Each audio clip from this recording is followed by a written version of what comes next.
Hello, everyone. Welcome to the cybersecurity/AI panel discussion. I'm your moderator today. I'm Jeffrey Hong.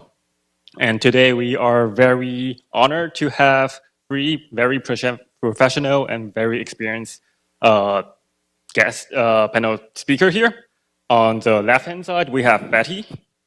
Betty is a senior director at Microsoft. Her professional exposure across highly regulated industry, globally distributed and diverse product and service portfolios, and different facets of the domains create and offers a unique perspective as we collective pivot into creating an AI blueprint for the future.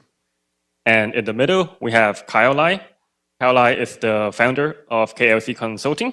Kyle has more than 2 decades of experience in cybersecurity leadership and has provided strategic guidance to many famous companies, including like ExxonMobil, Zoom, Microsoft, etc. And his current focus revolves around enhancing the security of defense industrial-based supply chain for U.S. defense contractor. And right next to me, we have Susan. Susan Zhang is the deputy CISO at Cloudflare. She oversees engineering operations and technical program management functions across the security organizations. She started her career in management consulting at Deloitte. After a stint in go-to-market strategy at Salesforce, she found her calling in security as part of the security leadership team at Uber. So before we started, we need to make a disclaimer here so that everyone here can talk freely. So what we talk during this panel discussion does not represent the company we work for or any company we used to work at. It's just our personal experience and opinion. So with that said, let's dive into the topics. So in current cybersecurity world, we are dealing with a lot of different threats already, from smaller stuff like phishing, malware, to bigger stuff like APT or national threat actors. And all these stuff have been keeping us very busy every day.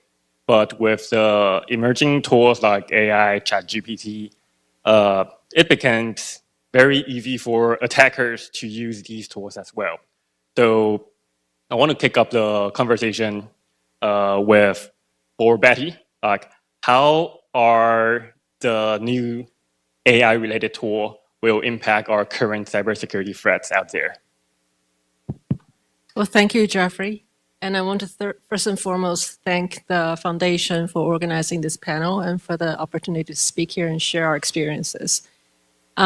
Before we jump right into how AI can be used in cybersecurity attacks, as a cybersecurity professional, I just want to first express the excitement I personally feel with respect to AI. When I think back to earlier in my career, in the security operations centers, while working as security researchers, hunting threats across enterprises and customer operations. And we always dreamt about, and we never stopped attempting at intelligent automation to help us really navigate through the overwhelming signals and alerts and breadcrumbs. And lo and behold, in the past 2 decades or so, progressively that dream has become a reality. Where today I can use AI to basically analyze, ask AI, say, hey, does this file has a signature similar to or belong to a malware or a specific malware family? I can also use AI to, for example, analyze some malicious code segment that is difficult to understand, or simplify codes that are obfuscated, evade detection. And I can also, well, recently, we can also use AI to extract entities from malware codes, as well as their behavior signatures when they are detonated. And of course, AI models can be chained together to really achieve very complicated goals and tasks. During our day-to-day investigations for threat events and threat intelligence, we can also use prompt engineering and package up our prompts into playbooks for later use or to share with others, right? So as a security professional, we are definitely at a, game-changing moment here, where what used to take a day or 2 or several days to accomplish in the security intelligence world now probably takes a minute or 2. And this is really important because we have limited cybersecurity workforce that's faced with increasing automation in cyber attacks. So this AI technology does allow us to regain some of our advantage. But of course, while AI is helping us to improve our ability to defend and respond to cyber threats, we have to acknowledge and be cognizant about the new challenges that is coming up because cyber attacks, after all, is just gaining in its sophistication, right? And research in multiple communities in cybersecurity, or basically scientific communities, have shown that offensive AI, or the use of AI to power attacks against computing systems, can become the tool of trade to scale up the cyber attacks. Like basically beyond basic automation, AI can learn from publicly available information like online user profile and craft highly targeted and effective social engineering attack. And there has been research paper and demonstration showing that the generative AI can be used to create network traffic that serves as decoy and camouflage for actual attack that is going on. And of course, and last but not least, just make sure I don't miss my stuff here. We also have seen in security conferences several years ago, I believe, where already synthetic voice prints can be generated to gain access via the authentication system. So while the AI use in cybersecurity attack is likely going to start with very sophisticated actor, but as security professional, we have already seen other attack vectors gaining popularity and traction via the increasing level of cooperation and commercialization in the criminal markets, cyber criminal markets. So that's, I think, how we can see this trend going. Gotcha, I see. So on the same topic, Susan, from your perspective, are you seeing any major difference from a AI-powered threat compared to the maybe old existing threat we have here? So I think what you said starting off is still very true, right? 75% of incidents are still from what we all have been battling for years, which is phishing and vulnerabilities. That's about 75% of them. I think what AI does is security is just really about how do you increase the cost for the attacker and lower the cost for the defenders. And what's happening is, kind of as Betty alluded to, it's lowering that barrier for entry for someone to be effective and also helping them to be much more targeted because they're able to use all that information, just like intelligent automation, I love that saying, is helping companies understand what's relevant to corporations or governments. Attackers are using that as well. I think one of the big ones is crypto. They're aggregating data sets from different data breaches like T-Mobile, probably shouldn't name a company, telecom and different sectors. They're using it to aggregate it and create much more targeted, high attack surface areas to go after. So I think that churn rate is higher, and therefore it's really difficult to combat against it as an entity that where we're increasingly pieces of the larger ecosystem. Is probably much better to use AI to lower the cost for us as defenders, right? I think the reason this has really hit the rapid adoption phase is because it's just so much easier to use. Like you don't need to know how to code. You just need to know how to form not even full English sentences, just words, right? And you can be effective. And so I think we need to think about how then we can get the rest of the company, rest of the society also engaged in using that to help themselves be more secure instead of seeing that as a threat. I see. And since we are here at the Taiwan Tech Summit, I want to focus on Taiwan a little bit more. So for the audience who doesn't know, Taiwan is one of the high target for cyber criminals. We are receiving hundreds of thousands to millions of attacks every month. And for situation that Taiwan is in, it's not just like a personal threat or corporate threat. It's like national security level of threat. So I'm gonna throw the ball back to Betty. So for like national security wise, do you think the AI will create any like different like attack toward our like critical infrastructures, or different from like the normal security attacks? The way I look at national security threat is, after all, it's cybersecurity threat with different scale and of impact, right? And potentially the actors involved in national security threats are potentially more skilled and better funded, or more committed because they believe in a specific mission or a statement. And I think specifically with generative AI, one of the bigger conversations is, can AI be used to fuel influence operations? And I think if we just think about the capabilities of generative AI logically, I think its application in generating, fabricating content that can be used in different information, operation, and campaign is pretty apparent, right? And the use of AI, just talking about the technology itself, to additionally tweak those content to target specific individuals and audience group is also not impossible. I see.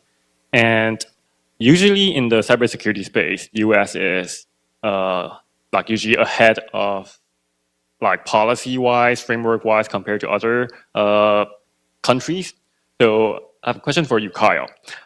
You work with a lot of like DoD contractor or US government-related companies. So are you seeing the US government making any difference or like doing any action to defend against AI-driven threat? And is there anything that Taiwan can learn from it?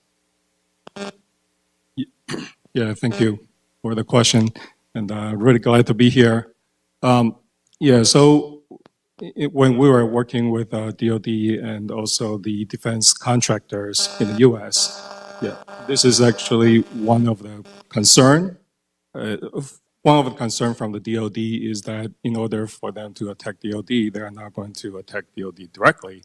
They are going to attack the weakest link in the supply chain first, right? So they can actually successfully attack maybe one of the subcontractors, get into the prime contractor, then get into DoD. So there is a lot of concern in the DoD space, we call it defense industrial base, right? So there are about 300,000 companies, or sometimes they say 350,000 companies that are in this defense industrial base, defense supply chain. So DoD, yes, they are very concerned about this. So what the government is doing, what the DoD is doing, is they are starting to enforcing, is going to be coming next year, is going to start enforcing the independent third-party assessment on the defense contractors, holding something sensitive information, sensitive unclassified information. I mean, we are talking about the unclassified information here. So DoD, they want to do an independent third-party assessment. Once you have the certification, then DoD can trust that you have an environment that is capable of holding this sensitive unclassified information, right? So DoD is definitely, paying attention and they're doing something about it. Today, DoD defense contractors, they only have to do the self-assessment, but these are changing.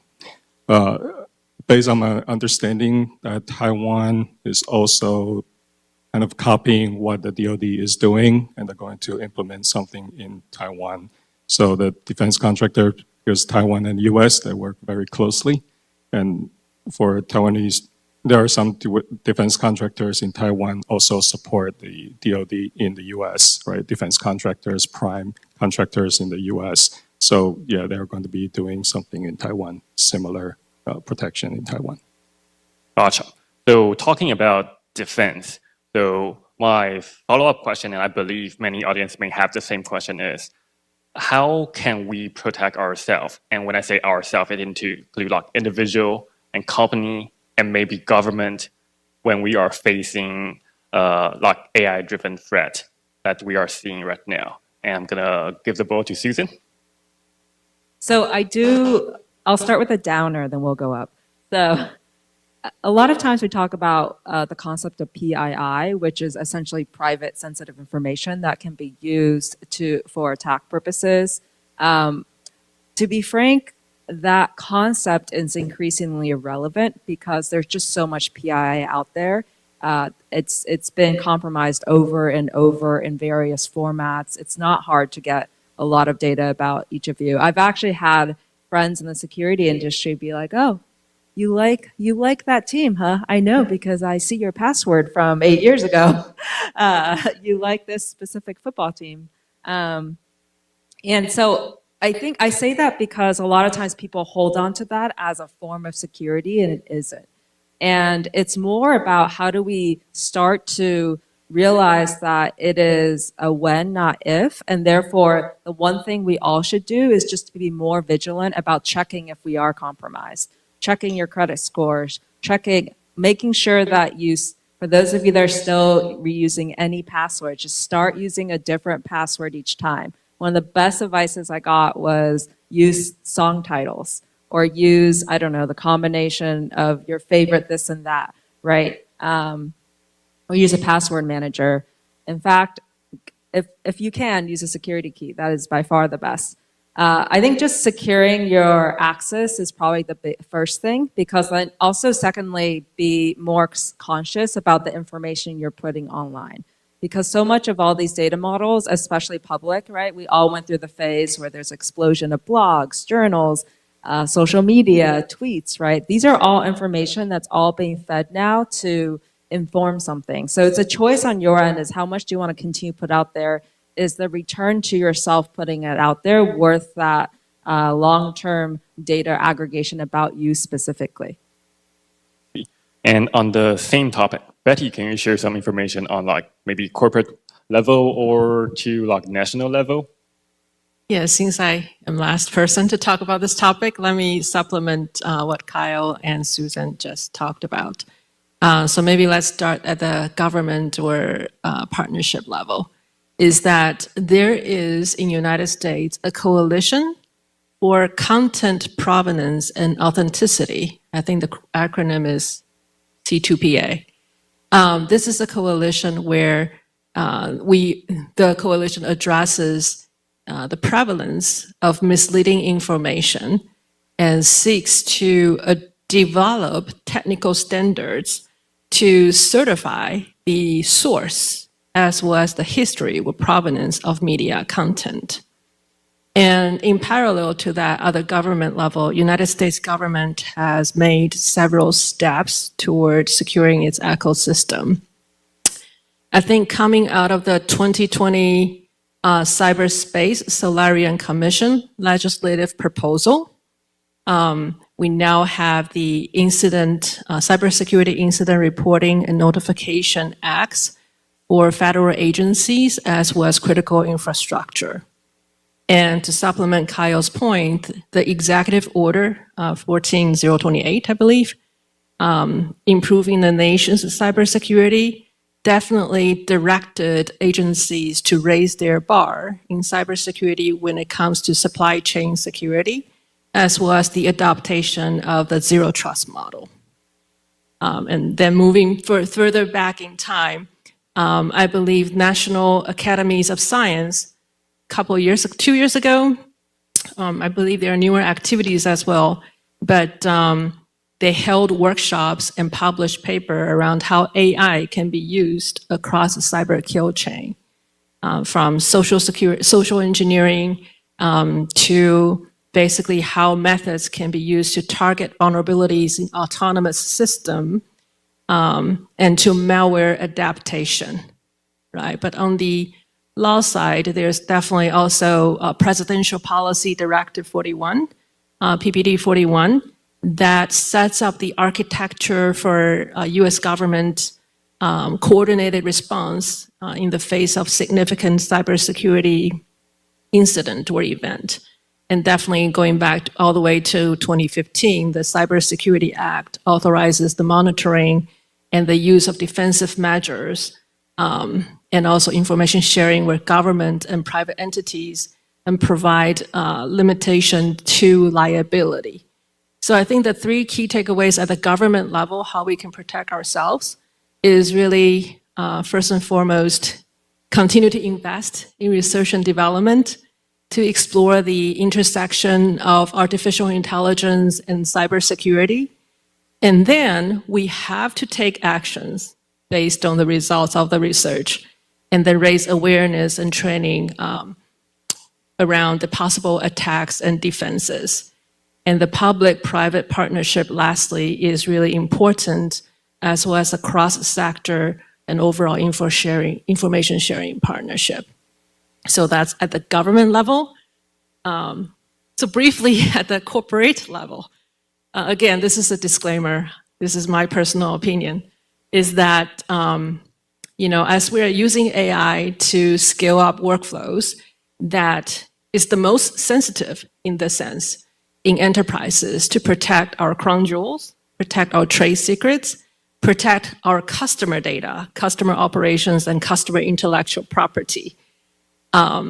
We have to put cybersecurity front and center, and equally important as we think about how can we additionally use AI to create new values for customer. But fortunately for cybersecurity professionals, there are many existing frameworks that for secure by design and product and services lifecycle security that we can readily leverage and update and expand to address cybersecurity for AI. Right. Yeah. I think just to add on to that a little bit, I love that you said secure by design, because right now the currency for AI is speed.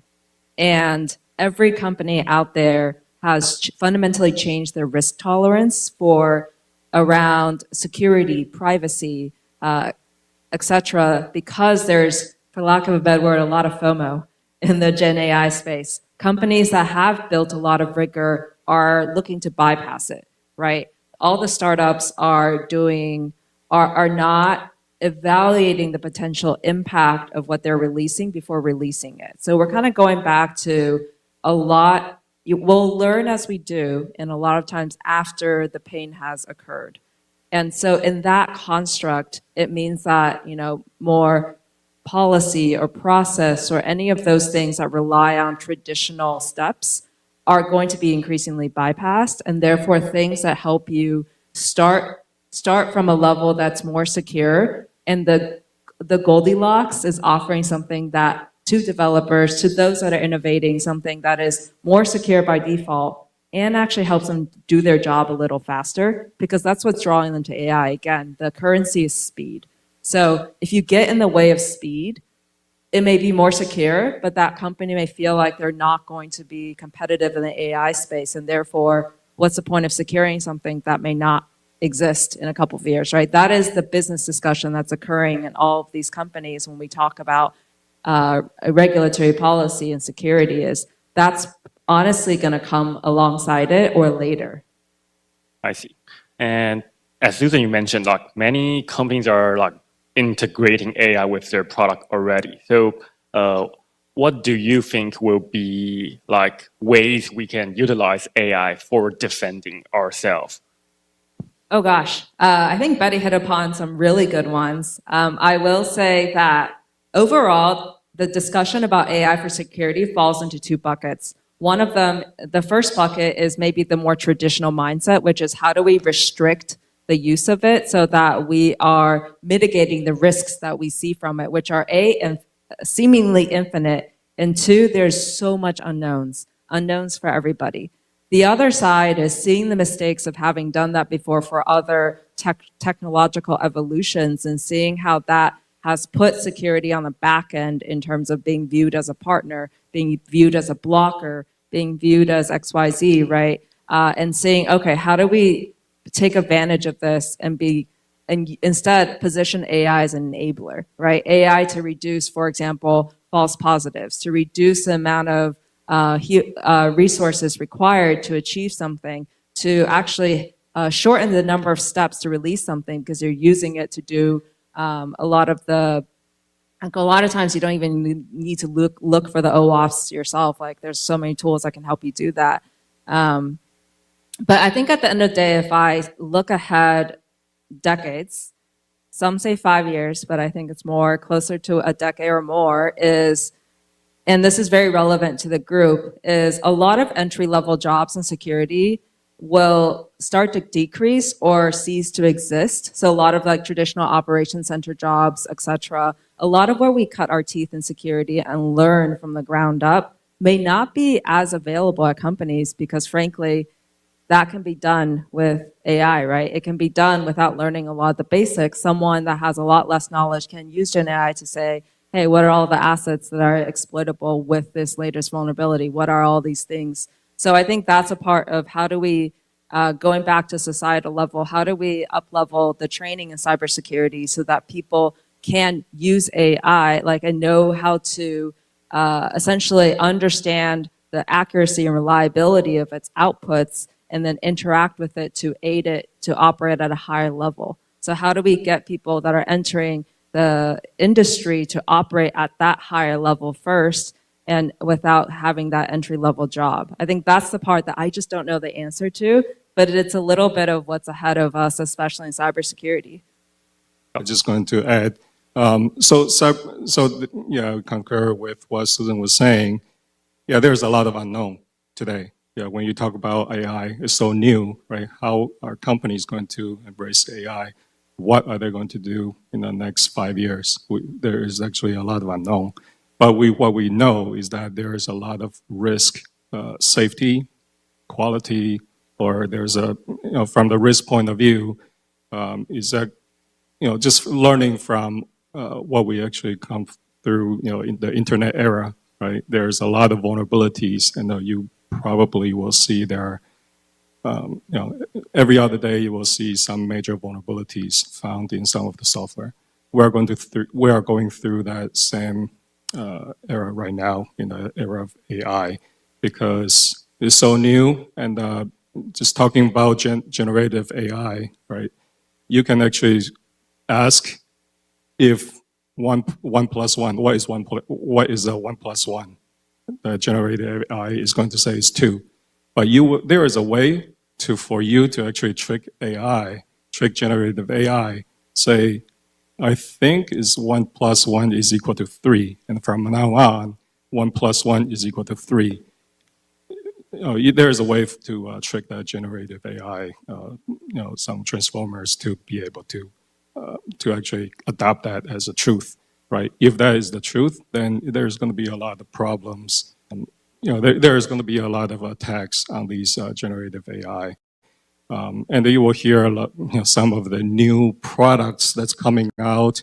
There will be something that's new. It's a large language model firewall, right? LLM firewall is something new that's actually identify if the input to the AI is this something that's malicious, then they will try to block it. This is something new that's coming, right? And so just to say that, yeah, there's going to be a lot that we're going to learn from how the companies are implementing AI. Because, and what I heard is that software without generative AI, they're going to be out of business tomorrow, right? So there's going to be a lot of, it's way to be seen if it's true or not.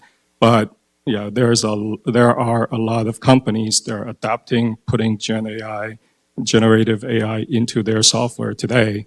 But security, yeah, what's security? That's after we make money, we'll worry about security, and that is going to be the problem. Got it. Betty, you have something to share? Yeah. Okay. I have, as I mentioned, I started a long time ago as a threat hunter. We're working in Security Operations Center. And I thoroughly enjoy that job. And my personal expectation is that AI is not going to take the job away. But what happened is already happening today is that internally within companies, teams are using AI to onboard new team members. And I can share with you that the excitement and the level of just like quantum jump from completely green in the company, in the work field, to you just kind of absorb how your senior team members on the team is thinking about things, and you can leverage the experiences immediately, and you can immediately contribute to making that things better. That is why I think AI is going to give us that opportunity to regain advantage, is that we are overcoming the manual workflows, overcoming the onboarding challenges to do something a lot more. And to supplement what Kyle was talking about, the prompt injection attack, AI systems can be tricked, right? Like humans, they can be tricked into clicking bad links or to execute actions at the directions of malicious actors. So that I think companies, within corporate companies, especially those producing AI features, we do need to have our security teams getting accustomed to asking different questions when they are performing risk assessment to mitigate risks and performing red team exercises to test their AI features before rollout or release, is that the people should be asking themselves, if someone poisoned or tampered with my training data, how would I know? What telemetry do I have to detect any deviation or degradation of the quality of the training data I'm using? Am I training my model using user-supplied inputs? And if so, what kind of validation or sanitation steps am I taking on that content? And if I'm training my model on an online data store, how do I ensure that there's a secure transmission and communication between the data and the model itself? And how do I make sure the model weights and parameters are encrypted and protected? And last but not least, right, am I having a verifying agent on my results? And am I exercising due diligence in my test cases and test data in my machine learning operations or ML ops practices? I think those are elements that need to be considered as well. Okay, so going back a little bit to the part when we said security team can use AI to, in other words, set the bar higher for entry-level security engineer, let's say. Kyle, I know your son is just about to dive into the cybersecurity field. What are some suggestions or recommendations you will give to people like your son on this part? Like, how can they get themselves more prepared in an environment like this? Yeah. So kind of like what Betty and Susan have mentioned already. Yeah. In the future, in the near future, I think within the next few years, we will see a lot of the manual work, because you have to know when you are in the security operations center, in a large environment, large companies, you are getting 1 terabyte of data every 15 minutes, right? That's the last large company that I worked at, right? So it's not possible for a human to be able to correlate all these events, and that's why there is a lot of burnout in the entry-level security, because they just want the entry-level security people, right, to go and to do the groundwork.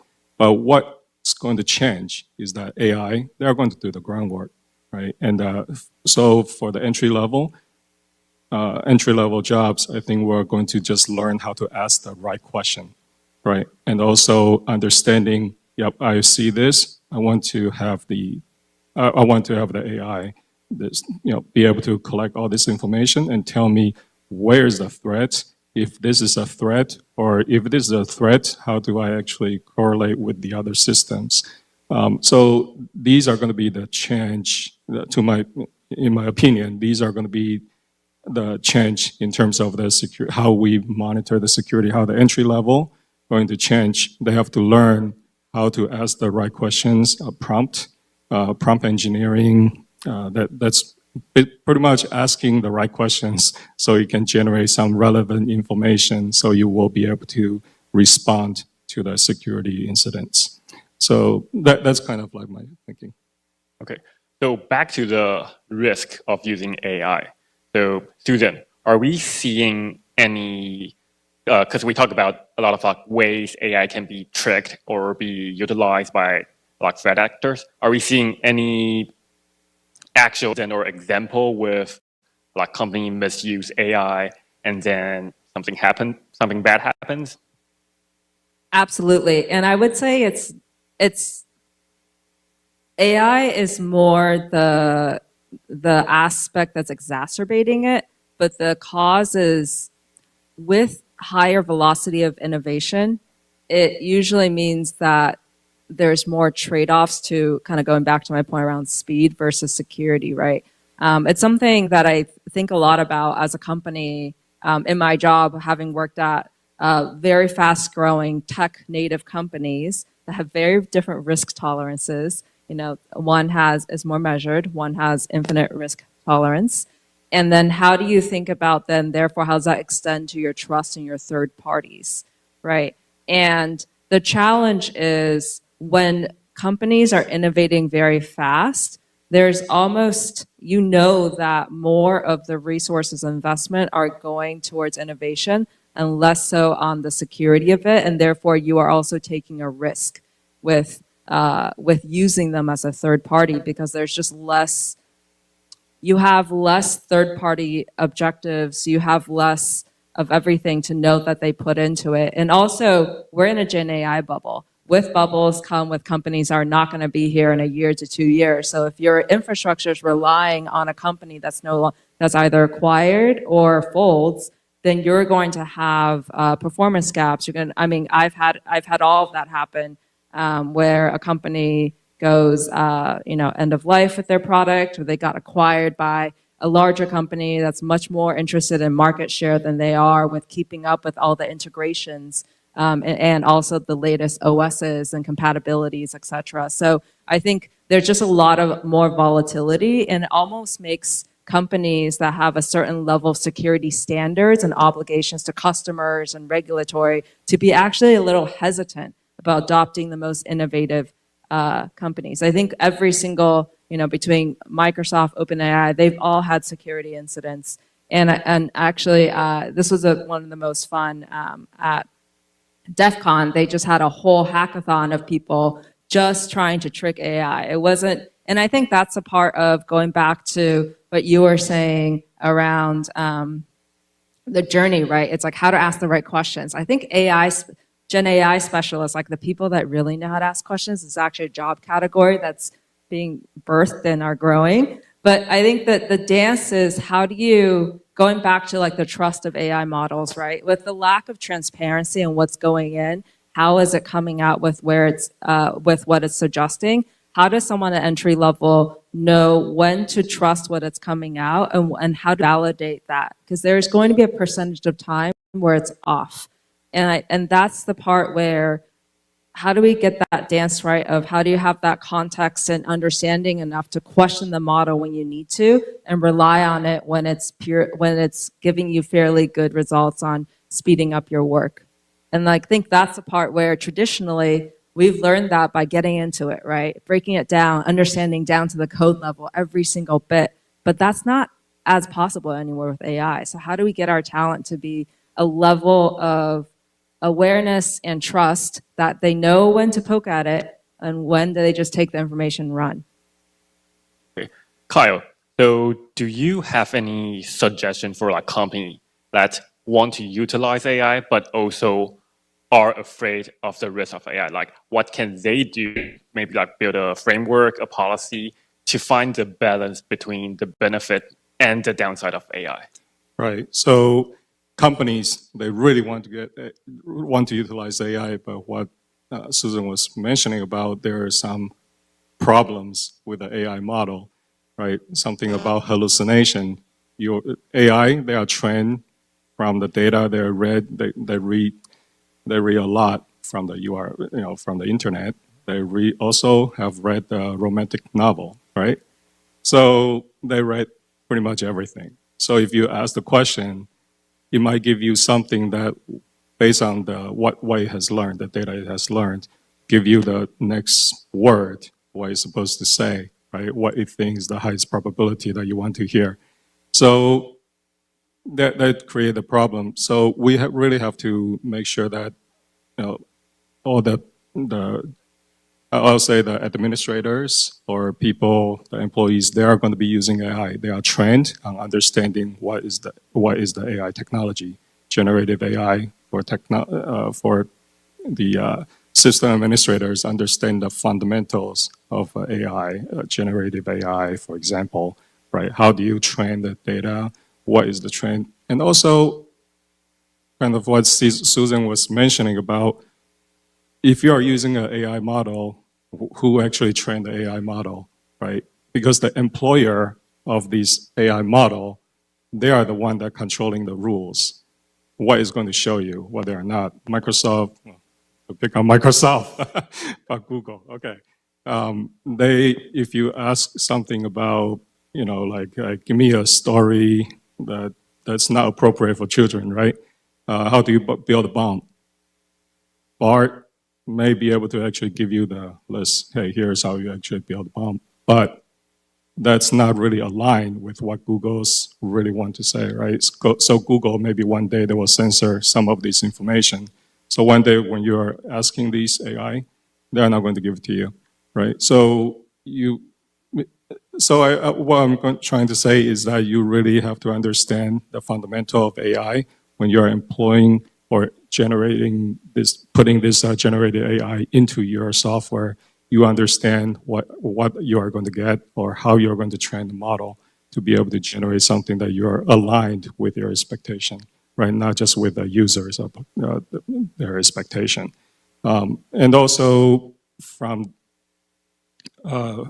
when you're doing the security, safety, you have to understand, if I'm a medical device company that's building something with a software that put into, say, pacemaker, there's going to be a security, safety implication into the software that is putting to the patient's heart, right? So there's going to be a safety issue that you really have to think about. So policy, in terms of the government policy, they really should put some kind of policy to govern, regulate the AI, safety and risk. However, they probably should not put on too much regulations to impede with the AI development. So that's kind of my opinion here. All right. Microsoft. So, Google. Let me just try to share my thoughts generically. I'm a personal believer, and in this case, I think the company I work for happened to have that mission and that principle very tightly integrated into our culture, is that the producer of software and products and AI features should always strive to implement foundational cybersecurity hygiene as well as best practices and make it easy for our users and customers to do so. Unfortunately, no companies in the world is immune to cyber attack or breaches. And I think as a consumer or as someone who's using all these technologies, the thing I'm looking for is, and the thing I'm going to as an individual place an expectation and influence the society and my community to place an expectation to tech companies is the promotion of transparency.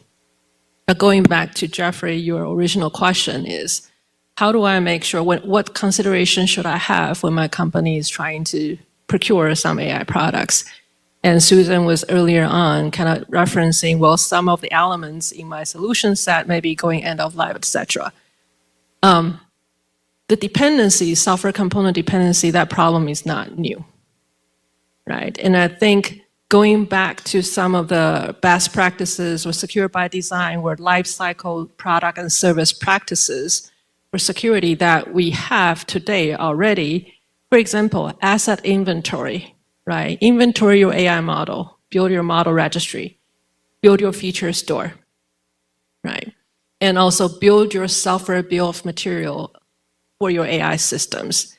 And I think many companies decades back have already started looking at bill of material.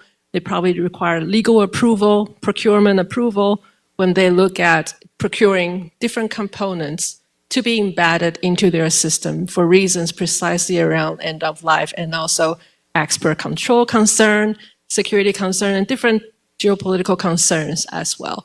So again, going back to that foundational practice that we have collectively as a society, as an industry, cybersecurity profession, accumulated over the past decades, right? Let's continue to expand and adjust those cybersecurity framework and practices and processes to make them AI ML aware. And as AI and ML continue to be more and more integrated with software development, that is where we will have a lot of opportunities to learn and to feed those learning back to the tools and processes and continue to share that, mature that as a society or a group. Okay, thank you guys for sharing. We only have a few minutes left, and we want to open the opportunity to any audience who have any questions for our speakers.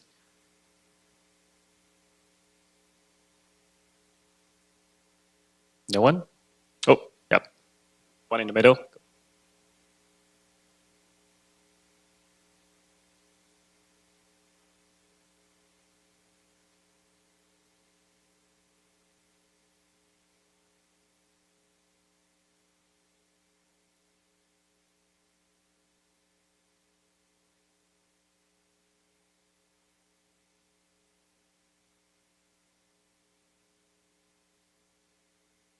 Are you asking about the convergence? Is there more convergence of like privacy and data security needs or with security or?